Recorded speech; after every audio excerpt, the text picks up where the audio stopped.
Now, from WNYT, this is Forum 13. Good morning, I'm Phil Bailey. Thanks for joining us on Forum 13. Making friends with an old Cold War enemy. We'll tell you about the Albany-Tula Alliance, and then we'll also tell you about how to settle a court fight without ever going to court. But first, to and from Russia with love. What does Albany have in common with a community where Leo Tolstoy lived and died, and is a half a world away? We are joined by Barbara Webster with the Albany-Tula Alliance. Thank you very much for joining us. Thank you. I'm glad to be here. A lot to talk about. Let's start by telling us about where Tula is and something about the city. Well, Tula is approximately 100 miles from due south of Moscow on the Upa River. It's one of the oldest cities in Russia. It claims, if we could see the picture of Tula, it claims it was founded before Moscow, and they like to say that they are the shield of Russia, that in 2 occasions when the Tatars were coming north to Moscow and during the Second World War, they stopped the enemy at Tula from going into Moscow. So they're a very proud city. This is the Tula Kremlin that you see here on the screen, which is one of the older buildings of the city, and Kremlin means fortress, and it shows you that it was a fortress city. Now, is that their city hall? No, it is not. What is it? What do they use it for? It's now a museum. It's like if you go to Yasnaya Polyana, or if you go here to Washington's birthplace or something like that, or Mount Vernon, it's that type of museum. So it shares a sense of history with Albany, in the sense we date back to the beginning of this country, and Tula was home of Leo Tolstoy, as we mentioned, and it was visited, I think they said, by Peter the Great. Great. Well, but also, I think one of the reasons the founders of the Alliance chose Tula was because we had an arsenal here in Albany, and Tula was, and in many respects continues to be, the arsenal of Russia. Peter the Great founded the arsenal weapons making because there was iron ore in the area, and here you see weapons that are in the Tula Museum dating back to the very beginning when they made them. And if you go there, you really enjoy that. If you go there, you'll see the most modern weapons also made in Tula. So it's known for its weapons production. Peter the Great was czar actually when Albany was in its infancy in the early or the late 1600s, early 1700s. That's right. So there are parallels.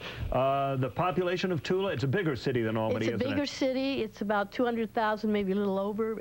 The population has decreased since the 90s, but because the birth rate's gone down, but it's still a sizable city, no question about it. So how did Albany and Tula find each other?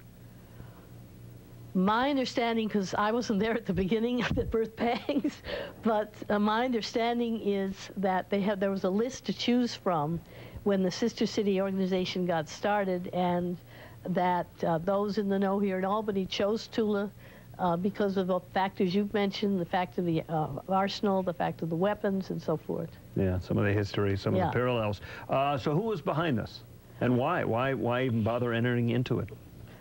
Well, there were a group of people led by Charlotte and Charles Buchanan, who heard about the plight of Soviet citizens after the Soviet Union fell apart. That was really dire straits then. I was there in Moscow in 1991, and there was nothing to eat. The ruble collapsed, and it was great for us to have it collapse. But the pay I was receiving at Moscow State University, we have a picture of it, it was 500 rubles in the old style, and that was a lot of money. That was like $700, $800 a month. When the ruble collapsed, they were printing the stuff on, and you were carrying it home in a sack like this. Wow. It was terrific in place. So people were immediately impoverished. And professors, the students were laughing at the professors and rushing over to Poland to buy vodka and to sell vodka on the streets. Old women and elderly people were standing on the streets selling whatever they had just to have money to buy food. So it was a terrible period. And I think Charles and Charlotte got Mayor Whalen interested in it. Mayor Tom Whalen. And said, we got to help these people, and particularly in the area of health care and health services, and that's where it really started. And I know there was a sort of an introductory trip from Albany over to Tula, and there were some other notables of 20 years ago. Remember Dick Beach, the radio newsman there, and Helen DeFossis, the notable, Helen, that's right, yes. UAlbany professor and politician. Jack Arneke, the Channel 6 anchor, was on that trip.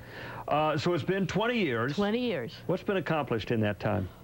Well, I think a tremendous amount in terms of the building of trust, cooperation. There now are initiatives coming from both sides to develop programs that will help both cities in both areas. Whereas initially it was essentially, how could we help the people in Tula?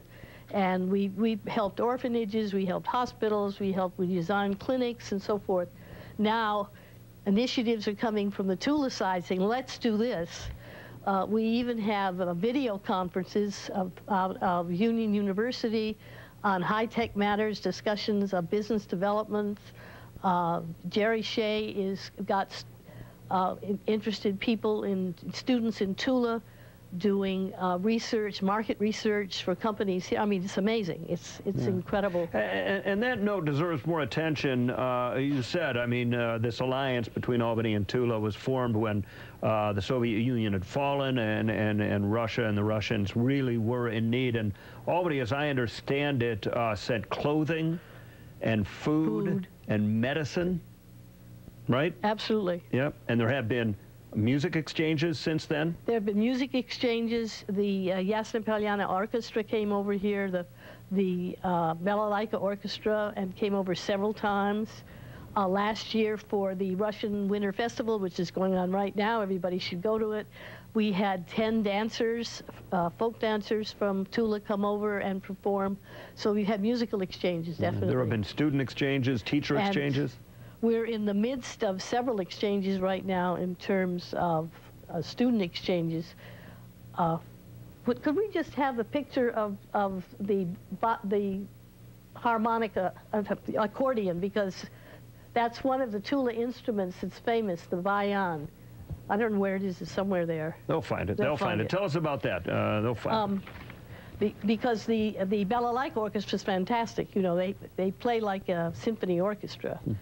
And they have singers, and we've been trying to get them to come over recently, but times have changed, and to leave, musicians are now looking for better opportunities in Russia, and to come over here for 2 weeks may be a loss in income. So it's very, very hard now but we're working on it. We haven't given up. I noted on your website, and it's a good website, Tula was affected by the nuclear fallout from Chernobyl in the 90s, and Albany helped out. I'm afraid I was not a member of the Alliance at that time. I do know we have a very energetic and active environmental program now, concerned a great deal with pollution of the water, pollution of the soil, and so forth.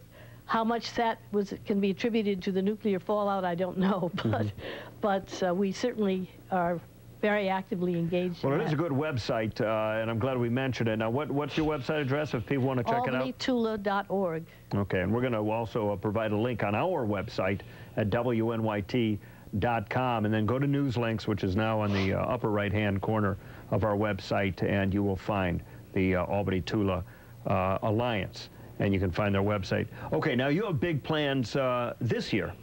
Well, my role in the Alliance is chair of the Education and Culture Committee.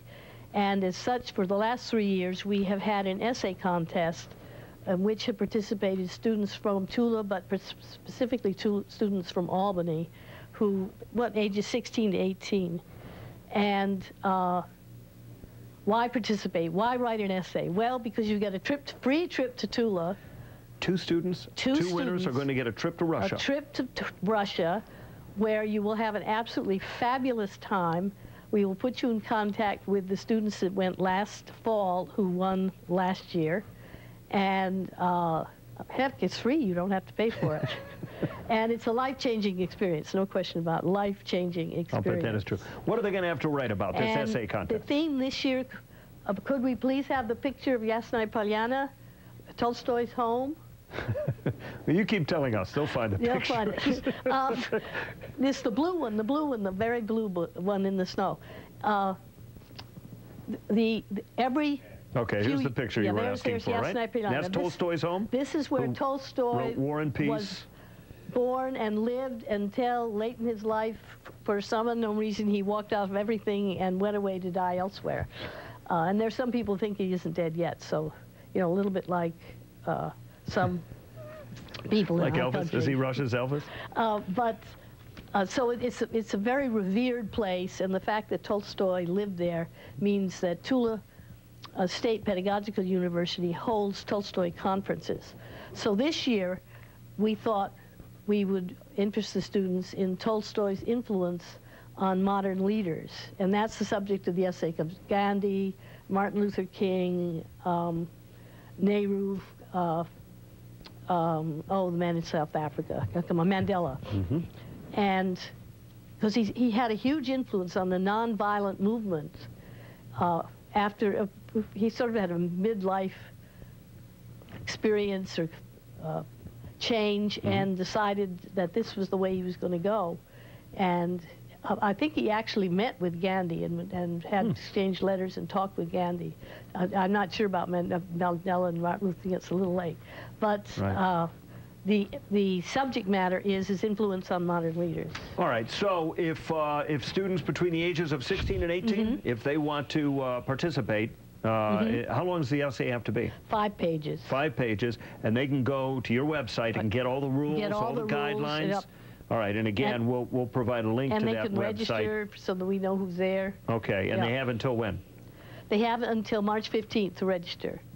Okay, and then how much time before they have to? Till April 1st. We may even extend it a little bit to write the essay. Okay, so get registered by March 15th, and you have about 2 weeks to write the 5-page essay. And you can go to our website at WNYT.com and look on news links in the upper right-hand corner of our website, and look for the Albany-Tula Alliance. You will find their webpage, and you'll have all the rules and the guidelines and as teachers, far as that goes. we strongly urge students that are interested to involve their teachers to help them get proper resources and so forth and so on. But students are creative anyway. They do it on their own. Are you offering a college-level internship in Tula also? This is a new project which we're just working on, which is a post-college internship. It's called a Career Exploration Internship.